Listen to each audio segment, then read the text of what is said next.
Hello guys, welcome back to my channel earth mom Dehradun. मैं हूं ज्योति और वेलकम है आप सभी का मेरे चैनल में। चैनल में नए हैं तो प्लीज़ चैनल को सब्सक्राइब ज़रूर कीजिए। वीडियो पसंद आई तो लाइक भी करिए। कमेंट सेक्शन में कमेंट करके ज़रूर बताइए कि आप सबको मेरा वीडियो कैसा लगा। ऑल्सो अगर आप इस वीडियो के माध्यम से चैनल में नए जुड़े हैं तो यहाँ पर आपको एक बेल नोटिफिकेशन मिलेगा, इसको जल्दी से हिट कर दीजिए ताकि मेरे आने वाली हर वीडियो का नोटिफिकेशन आप तक सबसे पहले पहुँच जाए। सो गाइज़, आज का रिएक्शन वीडियो हम लोग बनाने वाले हैं बेसिकली कामनी जी के 1 घंटे के पूरे एपिसोड के बारे में। बहुत मुश्किल से मैंने थोड़ा सा टाइम निकाल के उनका 1 घंटे का एपिसोड देखा है और इससे पहले मैंने जो रिएक्शन वीडियो बनाया था मैं ऑलरेडी ये बात आप लोगों को बता चुकी थी कि मैंने अभी सिर्फ और सिर्फ एडिटर का वीडियो देखा है और उसके बेस पे मैं वो रिएक्शन बना रही हूँ। लेकिन मैं जब उनका भी 1 घंटे का वीडियो देखूँगी उसके बाद मैं उनके ऊपर कोई रिएक्शन वीडियो बना पाऊँगी। तो जितने भी लोग इस चीज़ का वेट कर रहे थे कि दीदी ने सिर्फ 1 साइडेड बात बोली है, तो दीदी ने 1 साइडेड ही वीडियो देखा था। अब मैंने अनदर साइड का भी वीडियो देखा है जहाँ पे अगेन मुझे इनकी तरफ से भी कुछ लू पॉइंट्स लगे हैं, लू पोल्स मुझे दिखे हैं। उनके बारे में भी वीडियो में हम लोग डेफिनेटली चर्चा करेंगे। आप लोगों को बिना स्किप करे हुए पूरा वीडियो ज़रूर देखना है। आगे बढ़ते हैं और आगे बढ़ने से पहले आप लोगों के साथ मैं शेयर करना चाहूँगी ये ब्लेज़र, क्योंकि मुझे पर्सनली ब्लेज़र्स बहुत ज़्यादा पसंद है। अब क्योंकि मेरे साइजेस में मुझे इस बार 3 से 4 बहुत ही अच्छे कलर्स मिले हैं तो मैंने अपने लिए ब्लेज़र्स बाय किए हैं। अगर आपको भी ब्लेज़र्स पहनने पसंद है, आप वर्किंग है या आप टीचिंग का भी जॉब करते हैं तो आप इन ब्लेज़र्स में इन्वेस्ट कर सकते हो। बहुत रीज़नेबल प्राइस पे आपको ऐसे ब्लेज़र्स कहीं भी नहीं मिलेंगे। प्लस इस वक्त पे सारे साइज़ में अवेलेबल है।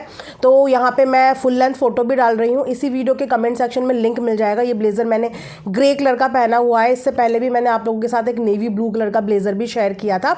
अगर आपको उसका लिंक ना मिले तो एक बार मेरा कम्युनिटी पोस्ट चेक कर लेना, वहाँ पे मिलेगा। तो ये ग्रे कलर भी मैंने मंगाया है और आप भी चाहें तो मंगा सकते हैं। साड़ी के साथ पहनेंगे तो भी अच्छा लगता है। आप इसको सूट के साथ भी कैरी कर सकते हैं और आप इसे फॉर्मल्स के साथ भी पहन सकते हैं।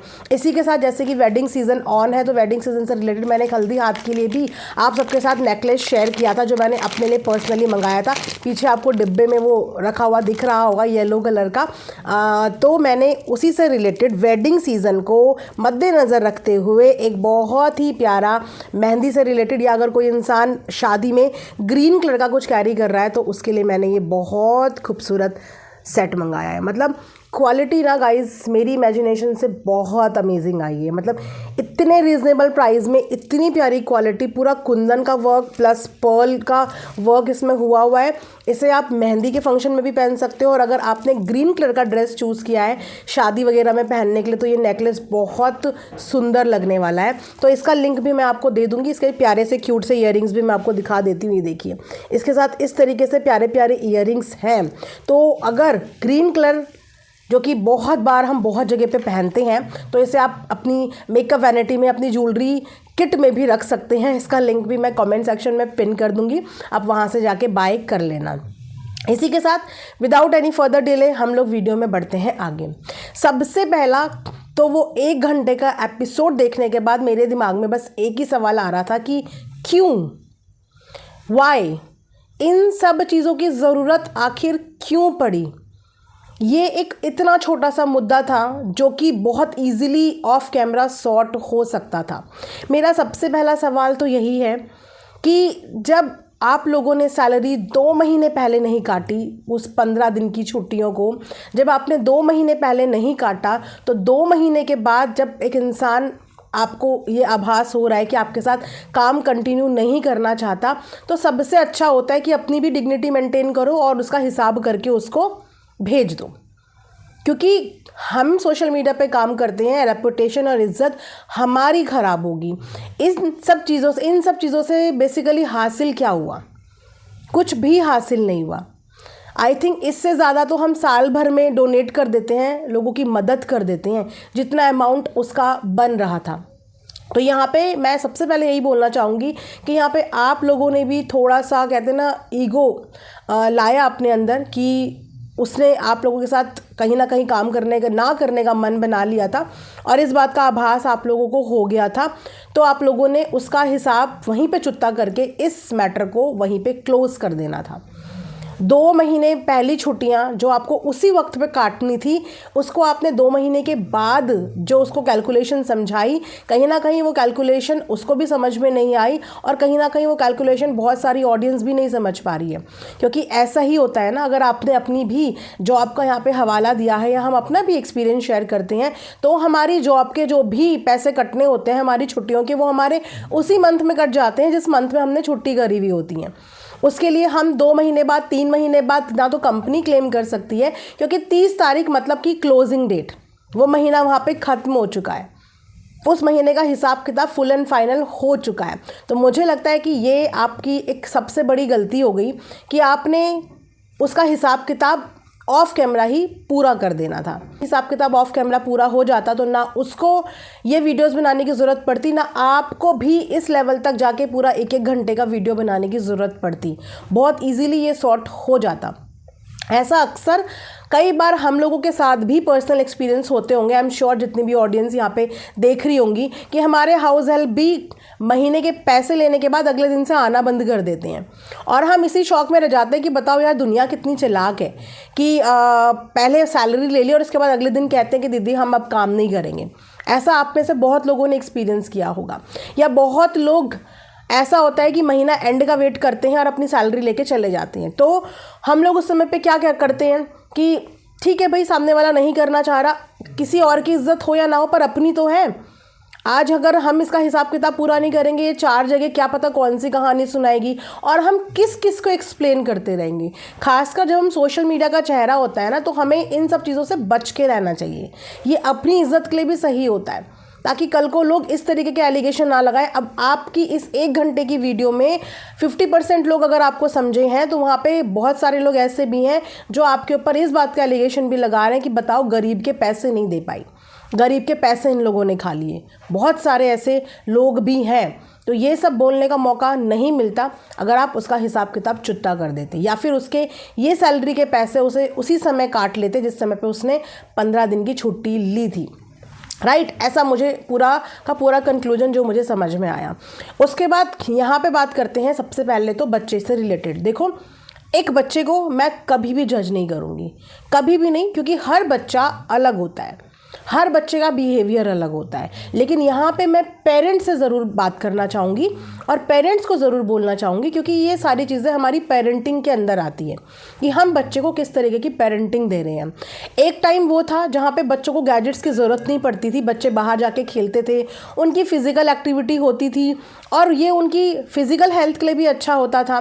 लेकिन आज का डेट क्या है कि बच्चे इंडोर एक्टिविटी में बहुत ज़्यादा इन्वॉल्व हो गए हैं। पेरेंट्स कहीं ना कहीं वर्किंग हो गए हैं कि उनको भी इतना टाइम नहीं मिल पाता कि वो बच्चे के साथ स्पेंड कर पाए, है ना।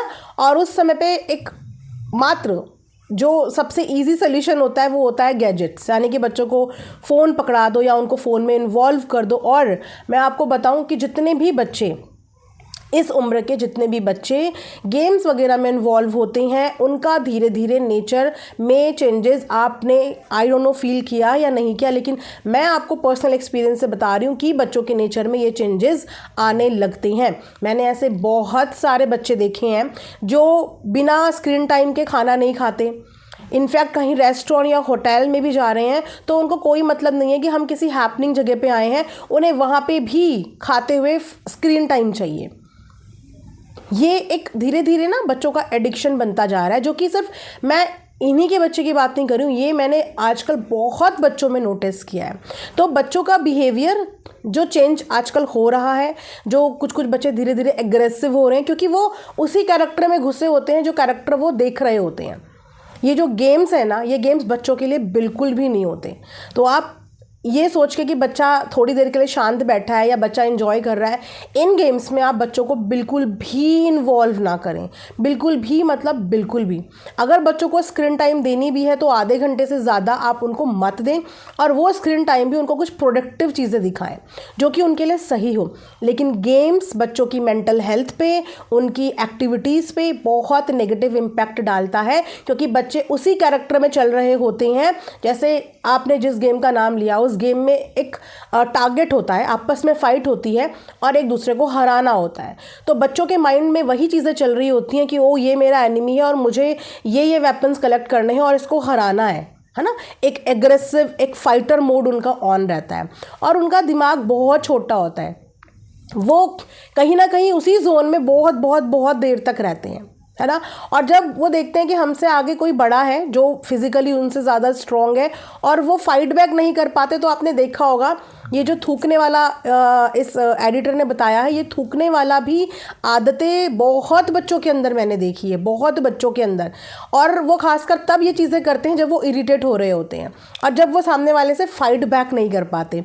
मान लो एक बच्चा खेल रहा है और मैं उसे किसी चीज़ से छेड़ रही हूँ, चिढ़ा रही हूँ, मजाक कर रही हूँ, वो मेरे साथ फाइट बैक नहीं कर पाएगा, तो वो क्या करेगा, स्पिट करना, थूकने को वो अपना एक वेपन बना लेता है कि इसे करने से सामने वाला मेरे से दूर हो जाएगा और मेरे से थोड़ा सा डिस्टेंस बना लेगा।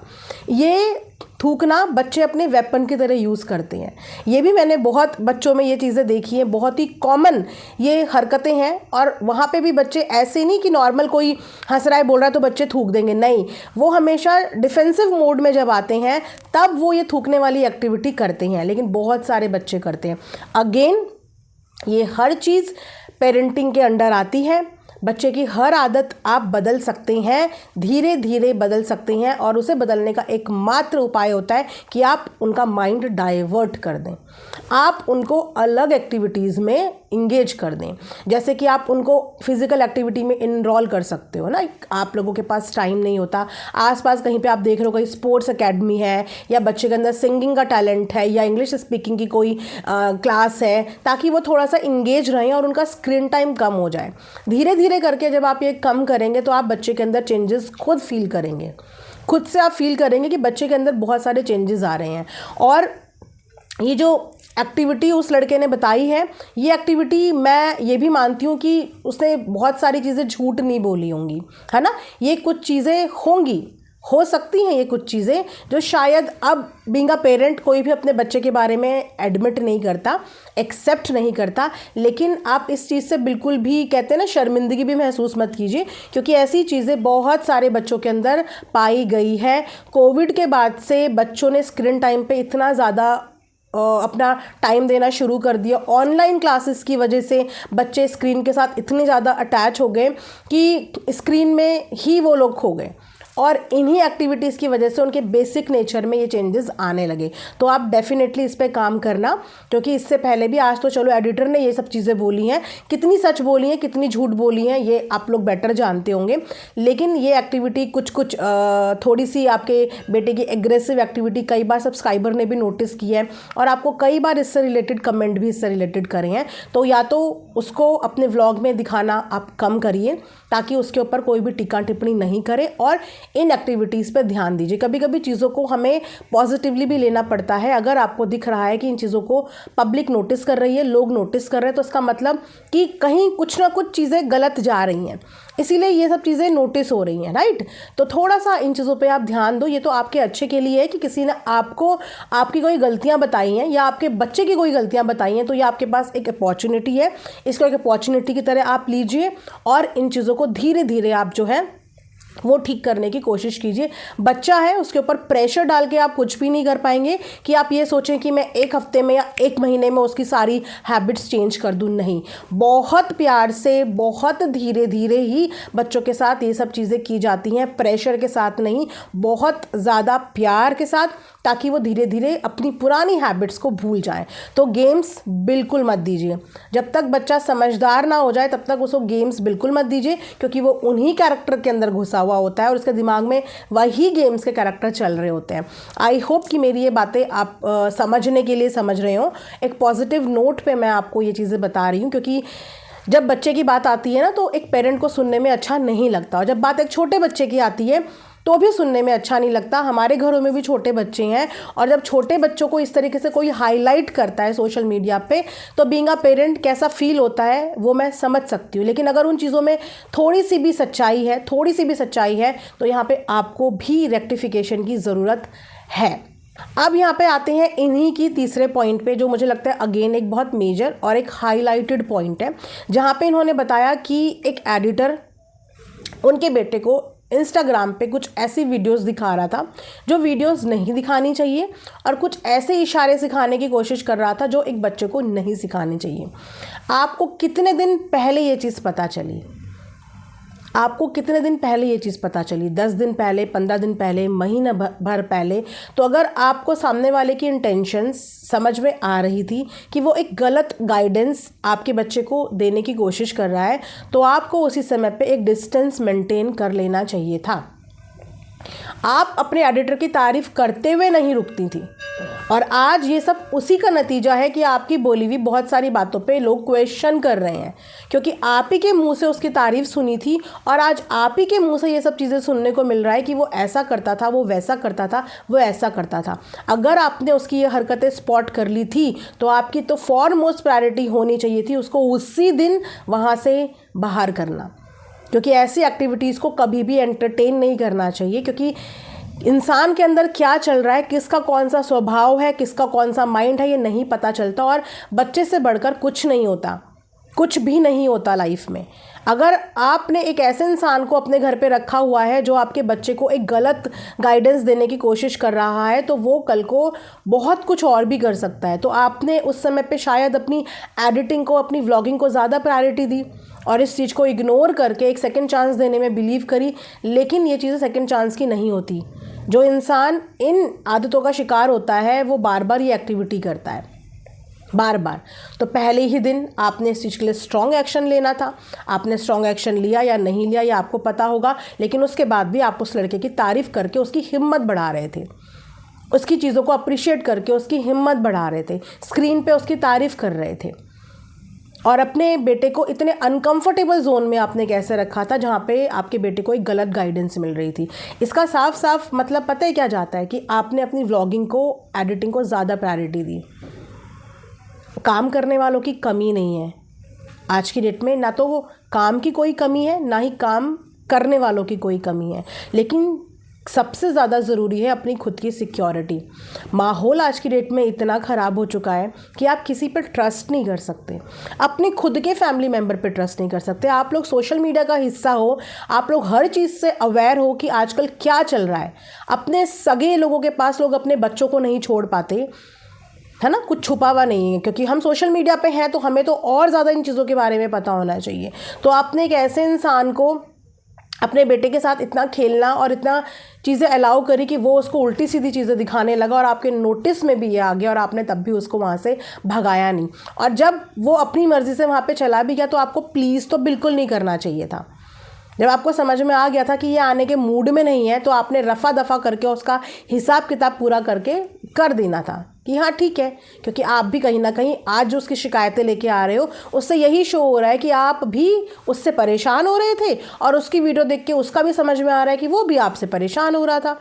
आप दोनों के पास आज की डेट में इतनी सारी शिकायतें हैं एक दूसरे के लिए, इतनी सारी शिकायतें हैं, तो फिर आप लोग एक दूसरे के साथ काम इतने टाइम से कर कैसे रहे थे?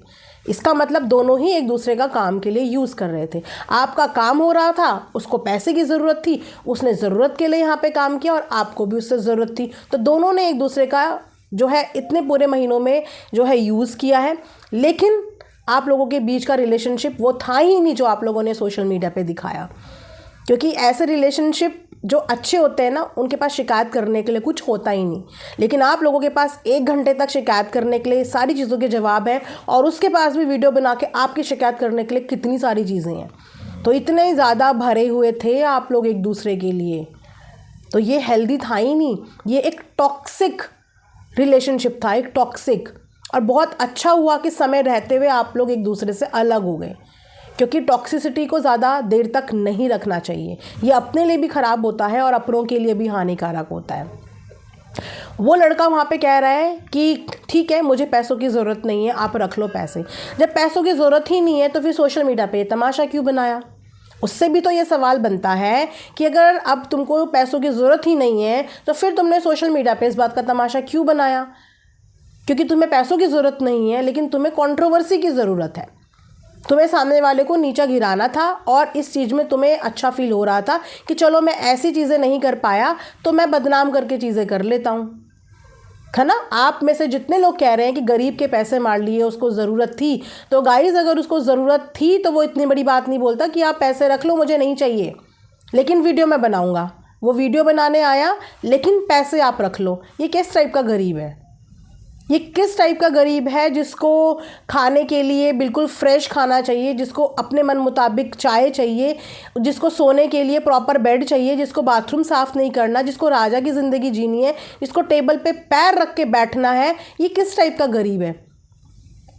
क्या आप अपने घर के किसी भी हाउस हेल्प को या किसी भी जो आपके अंडर काम करता हो, कैसे भी एम्प्लॉय को इतना अलाउ करोगे कि वो सोफे पे टेबल पे पैर रख के खा ले, और उसके बाद अपना कंपैरिजन फैमिली मेम्बर के साथ करे कि आपकी फैमिली के मेम्बर तो पैर रख लेते हैं, मैं क्यों नहीं रख सकता?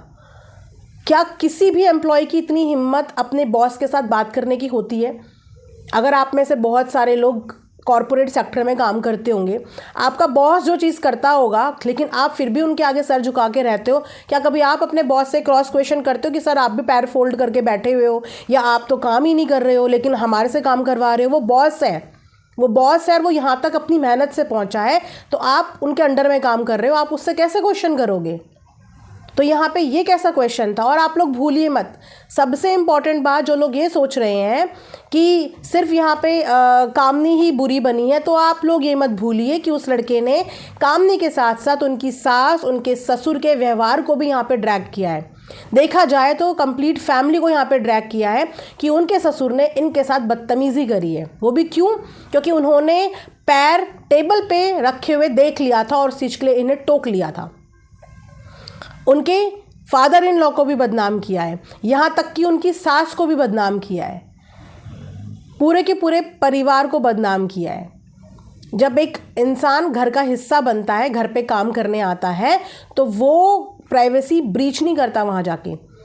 इस तरीके से तो लोग अपने घर में हाउस हेल्प को रखना, कहते हैं ना, रखना भी बंद कर देंगे कि मतलब ये किस लेवल तक है। संभावना सेठ ने इतने साल तक अपनी हाउस हेल्प की हर ख्वाहिश पूरी करी, हर इच्छा पूरी करी। उसकी हाउस हेल्प ने उसे एक बार नहीं 2 से 3 बार डिच किया। वो क्या क्या नहीं करती थी उसके लिए, 2 से 3 बार डिच किया। वो फिर भी उसके आंसू में आके उसे बुला लेती थी और वो फिर चली जाती थी। बीते दिनों भारती जो कॉमेडियन है, उसकी भी हाउस हेल्प के साथ यही एक चीज़ें हुई। क्योंकि हम जितना प्यार दे देते हैं, बदले में सामने वाला हमें वो प्यार दे, वो ज़रूरी नहीं होता। और प्यार देने का मतलब ये नहीं होता कि आप वो एक दायरा भूल जाएं कि आप एम्प्लॉय ही हो और हम जो है आपके बॉस ही हैं। हमने आपको एम्प्लॉयमेंट दिया, एक दायरा हमेशा मेंटेन करना चाहिए।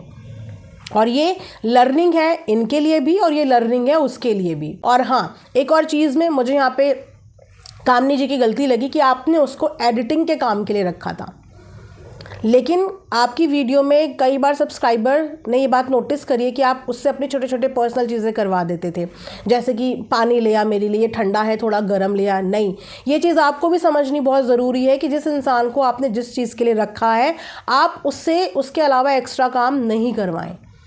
इससे एक रिलेशनशिप हेल्दी रहता है। बहुत सारे ऐसे व्लॉगर हैं जिनके पास पूरी एडिटिंग की एक टीम है, उनके पास पूरा उनके एडिटर्स के लिए एक सेपरेट रूम है जहाँ पे वो उनके खाने वाने हर चीज़ का ध्यान रखते हैं। उनके उसी रूम में खाना जाता है और उनका खाना बनाने के लिए भी उन्होंने मेड रखे होते हैं ताकि उनको खाने की कोई दिक्कत ना हो, उनको सोने की कोई दिक्कत ना हो। तो जितना आप उनसे काम लेंगे उतना आपको भी उनका ध्यान रखना पड़ेगा। आप उनको अपने पर्सनल काम में एंगेज कभी भी ना करें, कभी भी नहीं। आज आपको वही पर्सनल काम छोटी छोटी चीज़ें करने के बाद सुनना पड़ गया ना, तो ये चीज़ें आपको भी सीखनी बहुत ज़रूरी है कि जिस काम के लिए आप पहले दिन जिस इंसान को रखें, उससे उसके अलावा बाकी किसी काम की उम्मीद ना करें, क्योंकि वो फैमिली मेम्बर नहीं है, वो आपका एम्प्लॉय है। वो आपके साथ काम करने आया है और हमेशा के लिए नहीं। हर काम करने वाला एक सर्टेन टाइम पीरियड के लिए काम करने के लिए आता है, हमेशा के लिए नहीं आता है। तो उससे आप बाकी के काम नहीं करवा सकते। और उसका खाना, इन सब चीज़ों का ध्यान उस इंसान को रखना पड़ता है जो अपनी जिम्मेदारी पे काम देता है। तो आपको उसके खाने का भी ध्यान रखना पड़ता है, उसके रहने का भी ध्यान रखना पड़ता है। तो ये सारा मैसअप शायद नहीं होता। मुझे समझ में नहीं आता कि ये सारे ब्लंडर्स आप लोगों के साथ ही क्यों होते हैं, क्योंकि शायद आप लोग वो प्रोफेशनलिज्म मेंटेन नहीं कर पा रहे हैं। और भेदभाव वाली बात पे मैं सिर्फ एक एग्जांपल दूंगी क्योंकि इस लड़के ने एक भेदभाव काइंड ऑफ अ कार्ड खेलने की कोशिश करी है। तो वहाँ पे मैं सिर्फ एक एग्जांपल दूंगी कि अगर ये परिवार, इस परिवार के बड़े, इस परिवार की बहू भेदभाव करती थी, कप अलग करती थी, बर्तन अलग करती थी, इस तरीके का भेदभाव करती थी, तो जब इनके घर में भागवत कथा थी, जो बहुत नसीब वालों को नसीब होती है करानी, उस कथा में इनको ऐसे रोल प्ले करने का मौका नहीं मिलता जहाँ पे इनके पैर छुए जा रहे हैं, जहाँ पे इनको उस समय पे ईश्वर का दर्जा दिया जा रहा है। एक को वहाँ पे बनाया था आई थिंक कृष्ण जी का दोस्त सुदामा, और दूसरा का क्या रोल प्ले था मुझे याद नहीं आ रहा है। तो वो फैमिली भेदभाव करेगी जो आपको अपनी भागवत कथा में भगवान के दोस्त या भगवान के साथ के लोगों का रोल प्ले करने का मौका दे रही है। आप समझ रहे हो कि आपको किस स्तर पे उस समय पे भगवान का दर्जा आपको दे रही है, और आपके कदमों पे जो बैठी हैं, आपके पूजा पाठ कर रही हैं, वो आपके साथ भेदभाव कैसे कर सकती हैं। तो ये जो थॉट था ये यहीं पे मेरी तरफ से तो बिल्कुल खारिज होता है। और याद रखना, ये एलिगेशन सिर्फ कामनी पे नहीं है, ये एलिगेशन उन्होंने उनके परिवार के लोगों पे, सब पे लगाए हैं।